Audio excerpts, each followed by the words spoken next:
Hi guys, sorry about yesterday's video with the poor quality. I couldn't make the sound work, so I'm gonna try to replicate it as best I can. Please feel free to like and subscribe, and then if you're interested in private coaching, go to www.coachcat.org. In this video, I'm gonna try to tackle how to deal with emotional flashbacks.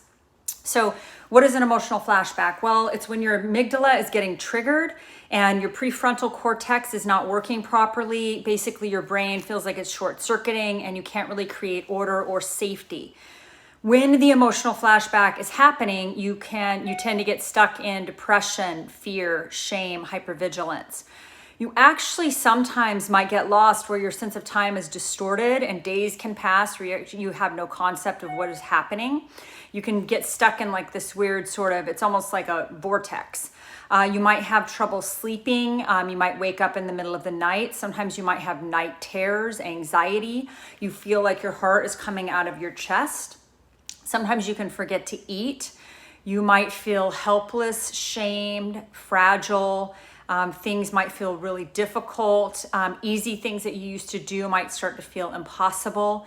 Being seen feels vulnerable. You can tend to hide or isolate. This can actually lead to sort of social phobia or almost like anxiety disorders. You can tend to obsess. Sometimes you don't have any energy. You feel very lethargic. You might feel like you might catastrophize, where you feel like the sky is falling. When you get trapped in a flashback, you might be reliving the most terror-filled moments of your childhood or the time with an abuser, a narcissist, sociopath, emotional abuser. You might feel overwhelmed. You might have feelings of terror or panic. And you might have flight. This happens for me a lot. My go-to is flight. So you might feel this strong compulsion to run, to get away from the stimulus, to hide, to escape, to flee. Or you might have fawn, where you are accommodating, you'll shut yourself down, you'll be very quiet, you'll avoid conflict at all costs. You might say yes when you really mean no. You might hide your true feelings. You might put someone else's wants, needs, and expectations or desires above your own. You basically stifle your true self. You might become almost like a little kid. And if you have freeze, if you're triggered in an emotional flashback, you might shut down, you might get quiet, you feel helpless, you feel hopeless. These are all things that you might feel. So what do you do? What do you do if you're stuck or if you're having or experiencing an emotional flashback? Well, number one, it's very helpful if you can say to yourself, if you can recognize it, awareness is important. If you can say to yourself, I'm having a flashback, I am being triggered right now. You can remind yourself that I feel afraid, but I'm safe now. I'm in the present, I'm not in the past, I'm safe, I'm protected. If you were with a narcissist, an abuser, sociopath, being close to another human being can be physically, either physically or emotionally, can also be very triggering for you until you've healed. So that can send you into a flashback. Another thing that you can do is you can give yourself permission to set boundaries. You can set boundaries. Do not let anyone trespass on these boundaries. You can stand up against unfair or abusive treatment, or even just treatment that is triggering for you. Somebody might not be being unfair or abusive, but maybe they're just triggering you. Maybe you need to create some space for yourself or to do some more healing. It might have nothing to do with them. It might just be that you haven't healed enough to even be close to someone. You can remove yourself from situations or people that feel bad. You can speak kindly to your inner child. Tell that little boy or girl that you will protect him and that you love them and you will protect that little person. I'll visualize myself. My EMDR therapist taught me how to visualize myself as a little girl, and I look her in the face and I say, I will protect you, little one. I will take care of you. You are safe. You are protected. So when we were little, this abandonment, fear, and terror from our caregivers feels totally overwhelming, like it's never going to end. Remind yourself that this emotional flashback will end. This triggered state will end. This is temporary.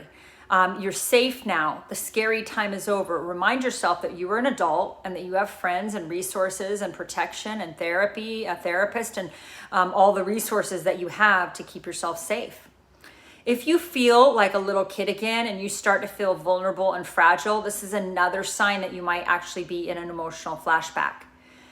And the thing is, the flashback can launch us right into the 4Fs, the fight, flight, freeze, or fawn. One way to really deal with this is you can work with your body. You can work somatically with your body to squeeze your major muscle groups and then release. You can lay down on a bed and starting with your feet, you can start squeezing your muscles, your legs, your butt, your arms, and squeeze your muscles and then release. You can also give yourself a hug. This is something that Pete Walker talks about a lot in his book. It's very therapeutic. Just give yourself a hug. You can take deep breaths in, 5-second breaths in.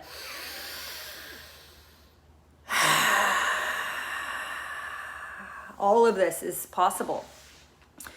You can do guided visualizations. I'll go into that guided visualization of I will pick a color and a shape for my pain or my anxiety. I will imagine, say, a circle in my chest, or usually my pain is in my heart or my stomach, and I'll imagine a circle, and then I'll give a color to it. It could be red, and all my anxiety is going into that red circle and it's contained. And then I'll imagine a beautiful healing color from God or the sky or the universe, whatever you want to call it, cascading through my body with its healing, piece that gets rid of the red circle or the red square. You can do guided visualizations. You can imagine yourself talking to the little child and telling that little boy or little girl that you're safe now, you're protected, I've got your back, I'm going to take care of you. Oxygen is huge, getting a lot of oxygen into your body.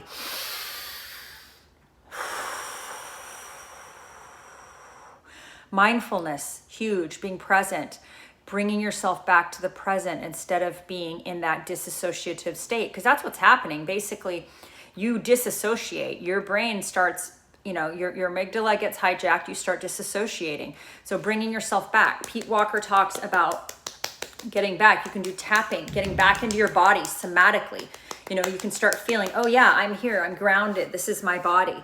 Also, I like to wrap comfy covers around myself. Even if it's hot out, I do this a lot. I have blankies and I wrap myself in a blankie. I wear beanies. I think sometimes I do that because it keeps my head warm and it just makes me feel sort of safe. It's kind of silly, but for me, that works.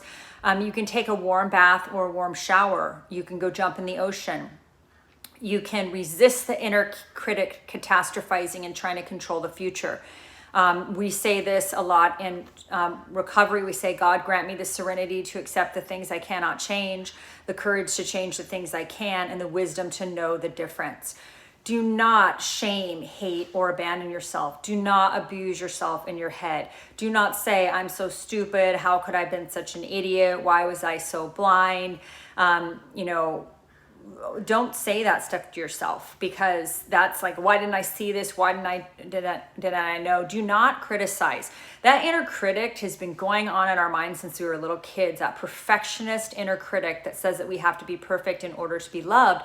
And darlings, you do not have to be perfect in order to be loved. You are lovable just for being you. So that self-condemnation is useful to no one. It's very destructive. You can do thought correction by saying a simple list of your good qualities or core values. You could say, I'm kind, I'm loving, I have loving relationships, I have integrity, I'm honest, I try to tell the truth, I try to live, live by the edict of cause no harm, I try to do my best, I try not to make assumptions, and I'm, a loving, individual. You can start saying, what's great about you? Hardworking, funny, what's great about you? And start listing off your good qualities or your core values. This is a really big one. Allow yourself to grieve. It is okay to grieve. It is okay to be sad. It is okay, if you're getting out of a narcissistic relationship, to grieve the hopes and dreams of what you thought it was, to grieve the death of your fantasy. When you step out of delusion and into reality, it's it's a grief. It's a big time grief. So that's okay to give yourself that permission to grieve. Soothe that little boy or girl and say to yourself, there's nothing that I could have done when I was a little kid to protect myself. I did the best I could. And you can also say that if you were in a relationship with an abuser and you didn't know, like you did the best you could. And ask yourself, what do I need to let go of? Do I need to let go of perfectionism? And do I need to allow myself to be super, super compassionate? Think of it as like if it was a little kid, would you ever talk to yourself in your head, like the way you talk to yourself in your head with your self-mastication? Would you ever do that if it was a little kid that you were talking to? Like if it was a fragile, darling little girl, would you really be insulting her the way that you talk to yourself? Probably not. So let go of that perfection, let go of that need to be right, and let yourself have incredible compassion for the fact that you did the very best you could do with the tools that you had. Also, allow yourself alone time. Many of us need alone time to heal and to replenish, but also couple that with surround yourself with community. You need both. You need connection and you need alone time. At least most people do. And everyone has a different level of how much or what they need of that.